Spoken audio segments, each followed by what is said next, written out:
autrui, a dit Jésus. Cette parole, lorsqu'on doit l'appliquer à celle qui s'en est prétendue l'héritière légitime, l'Église, fait mal. Si on doit juger l'histoire de l'Église et celle de la France, sa fille aînée, non par ce qu'elles disent d'elles-mêmes, mais par ce qu'elles ont fait, l'arbre n'est pas plaisant à voir, c'est le moins qu'on puisse dire. Ouais. Cette alliance, nouée lors du baptême de Clovis à la fin du 5e siècle, devait culminer au 13e dans un crime que la France et l'Église réaliseront en commun, la croisade contre les albigeois. Notre histoire commence en juin 1145. Bernard de Clairvaux est en mission à Toulouse. Ah oui, il va commencer comme ça.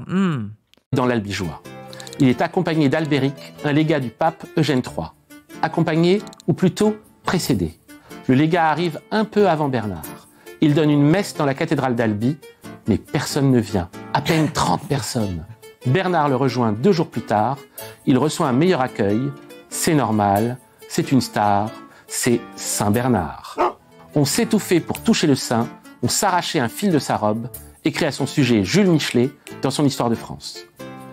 Et oui, et les gens, Bernard de Clairvaux, c'est pas n'importe qui. À l'époque, il y a déjà eu, il me semble, 3 croisades, je sais plus exactement, j'ai plus la chronologie. Bernard de Clairvaux, c'est un de ceux qui a participé à fonder l'ordre cistercien. Et voilà, c'est un pilier quand même pour l'Église, c'est un pilier. Il a fait des prêches incroyables pour les départs des croisades et compagnie. Là, il se retrouve à arriver en territoire albigeois. Il y a personne tout le monde s'en bat les couilles. Et il y en a un autre qui débarque et c'est une star. Déjà, l'Église commence à se poser des questions. Mais bien avant ça, l'Église se posait des questions sur putain, qu'est-ce qui se passe de ce côté-là de là. Populaire. En effet, les hérésies qu'il avait combattues précédemment semblaient à chaque fois facilement identifiables et surtout, elles pouvaient être associées à un individu. Les Pétrobrusiens avaient Pierre de Bruy, les Henriciens, le moine Henri. Oui, donc ça, là, on parle, en fait, il est en train d'expliquer, parce que quand on dit les cathares, c'est un terme qui a été utilisé par les adversaires des hérétiques pour les désigner et pour créer un ensemble. Sauf qu'en fait, dans la réalité, c'est plein de petites sectes. Et donc, il y a les Henriciens, les Pétrobrusiens et compagnie. C'est plein de petites sectes. Il n'y avait pas vraiment des cathares. Il y avait plein de... selon le territoire. Parce que c'est des choses très locales, en fait. Comme j'expliquais, vu que c'est lié à un tissu social qui essaye de se recomposer autour du fait de si on se fait excommunier, on peut quand même faire du business entre nous et on peut survivre, en fait, on se retrouve avec des petites sectes locales qui se constituent. Ce n'est pas le cas de cette hérésie nouvelle pour Saint Bernard qui la découvre à Verfeil, une petite ville située à 4 lieues de Toulouse. Celle-ci semble sans fondateur, sans théoricien. C'est sans doute le plus gros obstacle, théologique comme politique, à sa réfutation. Et puis elle se propage comme la peste. Tout le monde... Oui, en fait, à l'époque, c'est vraiment les moineaux. Vous voyez Game of Thrones, là? Vous voyez les moineaux?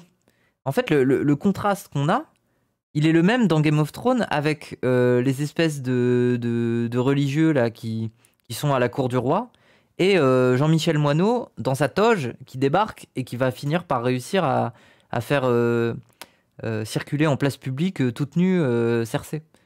Bon voilà, si vous avez vu, je vous ai spoilé si vous n'avez pas vu Game of Thrones, mais bon, c'est un peu vieux comme série. Mais globalement, on est dans cette ambiance-là. Hein. Les cathares, c'est un peu ce mood-là, quoi, les perfectis. Le monde, ou presque, semble gagné par elle. Très vite, Saint Bernard comprend qu'on ne peut convaincre ces nouveaux hérétiques ni par le raisonnement, ni par l'autorité, ni par la persuasion. Selon Pierre Desvaux de Cernay, il aurait déclaré « Saisissez-les et ne vous arrêtez pas jusqu'à ce qu'ils périssent tous, car ils ont prouvé qu'ils aimaient mieux mourir. » À la même époque, le français Alain Delille propose plusieurs autres étymologies du terme cathare. Casti pour chaste et aussi catus. Car, écrit Alain Delille, dire quoi catus? À ce qu'on dit, il baise le derrière d'un chat sous la forme duquel leur apparaît Lucifer. Ah oui, ok. Mais en fait, c'est ça qui est intéressant, c'est que...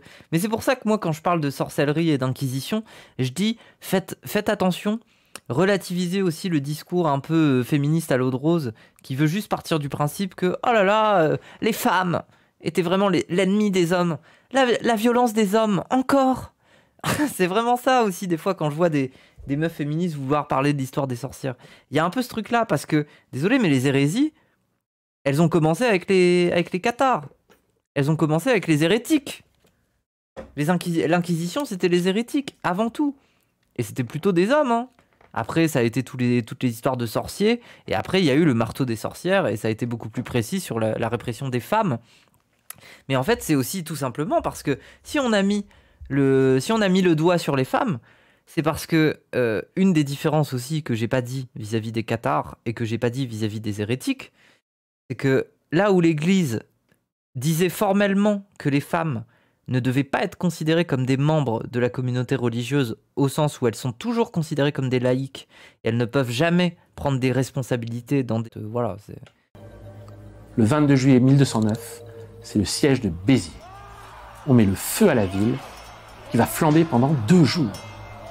Dans le rapport adressé à Innocent III, on parle de 20 000 morts en une journée. Ouais. Hommes, femmes, enfants, vieillards. 20 000 morts. Ces chiffres n'ont cessé de varier. Ça devait être sale, hein, parce que quand on se remet dans la tête que quand même ces gens-là viennent au nom de l'Église et que l'Église a été humiliée pendant 60 ans, alors qu'elle a envoyé toutes ces superstars pour essayer de convertir. Elle se sent tellement humiliée que là, je pense que la population qui lui a rayonné pendant des années, ça a dû se venger très très fort. Hein. Ça devait être sale.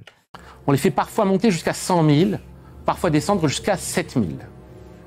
Pierre Desvaux de Cernay, chroniqueur favorable à la croisade, estime le nombre de victimes à 60 000, dont 7 000 massacrés dans la seule église de Sainte-Marie-Madeleine. Marie-Madeleine. Le 22 juillet est d'ailleurs son jour consacré.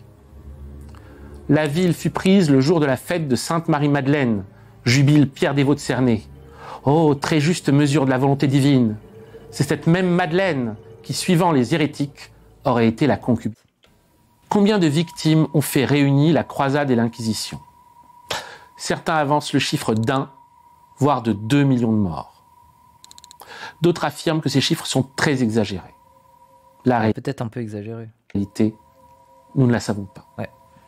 Il faudra attendre 700 ans pour qu'un évêché catholique présente des excuses publiques pour ces massacres.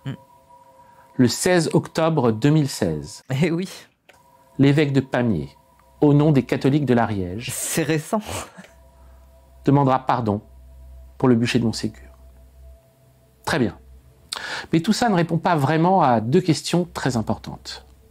Qui étaient ces hommes et que croyaient-ils de si contraire au dogme et de si dangereux pour qu'on ait procédé à leur extermination? Concerne ce qu'on appelle la dernière communauté cathare, le dernier petit groupe qui aura été sous le feu de l'Inquisition et qui va devoir avouer, et les gens autour. C'est des textes qui sont vraiment bouleversants. C'est des morceaux de vie qu'on n'imagine pas. Et c'est une vision du monde qu'on n'imagine. Jamais appelés cathares ni albigeois. Ils ne se considéraient pas comme des hérétiques, ce qui serait évidemment absurde, mais comme des chrétiens, de bons chrétiens, ou des amis de Dieu. Amis de Dieu. C'est un terme qu'on va retrouver dans la plupart des registres de l'Inquisition, comme dans les chroniques. Ils étaient divisés en 2 catégories, les simples croyants, et ceux que l'Église de Rome appellera les parfaits. Parfaits, pas dans le sens de la perfection morale, dans le sens d'hérétiques parfaits, complets, impénitents, impossibles à remettre sur le droit chemin. Ceux-ci ne se sont jamais appelés eux-mêmes parfaits, mais bons Les bons hommes et les bonnes femmes. hommes et bonnes femmes. Ah oui, parce que moi j'ai analysé le truc en me disant, ok, dans le culte, il y a vraiment une distinction entre un peu l'élite théologienne qui s'appelait les parfaits et les credantes qui sont les croyants en fait. Sauf que non, en fait c'est les plus radicaux, ou en tout cas, en fait un croyant peut devenir un parfait à partir du moment où il suit la religion de manière très appuyée. Ok, donc c'est beaucoup plus horizontal que ce que je pensais. Les bons hommes officient comme une sorte de clergé, mais ils ne sont pas organisés. Oui. Ce sont des sages, ordonnés individuellement par la pratique du consolamentum, qui se donne par imposition des mains et qui fait passer du statut de simple croyant à celui de bonhomme ou de bonne femme. Oui, voilà, en gros, il n'y a pas de... Comment dire? Il n'y a pas de baptême, ou il y a pas de... C'est juste, tu mets les mains sur la nuque de quelqu'un. C'est le seul sacrement. Ils ont une liturgie extrêmement simplifiée. Pas de temple, très peu de rituels. Ils considèrent que les pratiques et sacrements instaurés par l'Église, comme ceux du baptême ou du mariage, n'ont aucune valeur. Les cérémonies se déroulent dans de simples maisons. Ils croient en la divinité de Jésus, mais ils détestent la croix. Comme le dira Pierre de Gaillac, un jeune notaire de Tarascon-sur-Ariège, dans sa déposition devant l'Inquisition, à ce qu'il disait « Personne ne doit adorer la croix, puisque sur la croix Dieu a souffert. Si un homme est pendu à un arbre, cet arbre deviendrait à jamais pour ses parents et ses amis un objet de haine. De même, le lieu où Dieu fut pendu, nous devrions l'avoir en haine. » Pas faux. Parmi les bons hommes, on trouve de tout. Des petits seigneurs et châtelains, mais aussi des servantes, des écuyers, des artisans, des commerçants, des médecins et des vilains. Les femmes ont une place très importante. Les bonnes femmes sont admirées et laisseront un souvenir marquant chez croyants et sympathisants, ainsi que dans les... Moins de succès. Rompre le langage en faisant de manichéen un adjectif péjoratif évoquant une étroitesse d'esprit et une intolérance confidant à la bêtise. On binarise. Alors que la doctrine de Mani en était l'exact opposé. Les manichéens considéraient que la lumière et les ténèbres étaient des principes qui étaient séparés dans le moment initial et qui se sépareraient à nouveau au moment final. Mais que le moment médian, notre moment, était toujours le lieu de leur mélange. Qu'il y avait donc de la lumière et de l'obscurité dans chaque homme, de la lumière et de l'obscurité dans chaque doctrine, de la lumière et de l'obscurité dans chaque tradition. Ce qui explique leur non-violence et leur œcuménisme, pour prendre des termes d'aujourd'hui, mais aussi leur sens très fort de la beauté. Abou Shakur Salimi décrira les manichéens chinois adorant le soleil, l'eau, les arbres, les plantes, les animaux.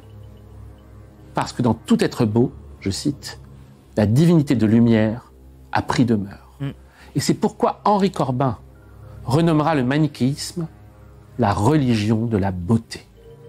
On sait Bébou. comment. Étant donné que les hérétiques ne font de mal à rien, j'estime que c'est un péché de leur faire du mal. Une autre conséquence de leur vision du monde. Les martyrs. Ah bah ça, en l'occurrence, mais ça c'est intéressant avec l'Inquisition.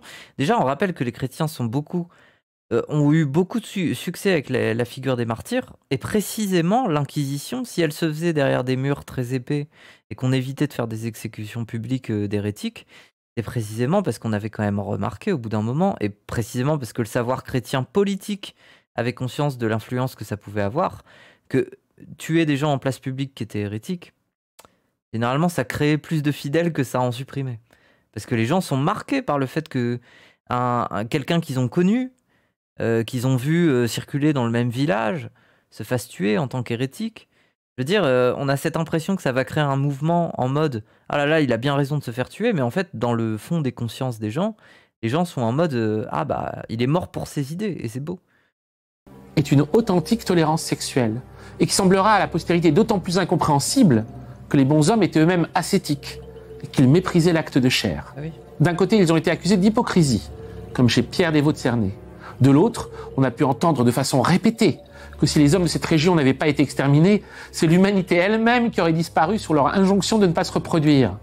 Un grand plan de lutte contre ce fléau sera engagé pour permettre justement ce réarmement démographique. C'est une idée totalement ridicule. L'abandon de la sexualité ne concernait que les bons hommes, l'équivalent de leur clergé. Mais ils savaient bien que les âmes des simples croyants, elles, n'étaient pas nécessairement capables de se détacher de leur passion dès cette vie. Et si ceux-ci s'abstenaient de toute violence et de toute cruauté, leur recherche du plaisir sexuel n'était pas considérée comme... Elle aussi se trompait, très lourdement. 16 ans seulement après la mort de Guillaume Bélibaste, à partir de 1337, alors que le roi Philippe VI, le premier des Valois, confisque le duché de Guyenne à Édouard III d'Angleterre, et que ce dernier... Ah bah vous voyez, regardez là, l'œil il est bizarre. Ça c'est un bug graphique, c'est une IA ça. Petit-fils de Philippe le Bel, réclame la couronne de France. Une querelle d'héritage va Le strabisme n'a jamais existé dans l'histoire, c'est un bug d'IA, j'ai décidé. Commencer, qui aboutira à un conflit plus grand encore entre la France et l'Angleterre. Ah, donc prochain épisode, c'est la guerre de 100 ans? Ce sera la guerre de 100 ans. Il va parler de Jeanne d'Arc? Guerre atroce, grotesque. Il va dire que Jeanne d'Arc... Pourquoi j'ai dit Jeanne d'Arc? Pourquoi j'américanise les mots? Est-ce qu'il va dire que c'est un mec trans? Bouffonne, tragique, culminant dans l'histoire mystérieuse d'un roi fou, une guerre civile mettant le pays à feu à sang, enfin, les mésaventures d'une gauchiste mystique, proto-féministe et Ah oui, c'est... anti-impérialiste, très courageuse, très jeune, très seule, trahie, abandonnée, brûlée et récupérée ensuite tout en but, que vous connaissez sous le nom de Jeanne d'Arc. Ouh là là. Ouh là là. Oh, je pense qu'il va y avoir des réactions là. Oh, le prochain épisode, il va faire lever des sourcils. Hein. Mais ceci, comme on dit, est une autre histoire. Merci d'avoir vu cet épisode. Moi, j'attends ça. Mais c'est trop bien. Je vais pouvoir en apprendre plus sur Jeanne d'Arc, c'est cool. Puis on n'a jamais pris fin.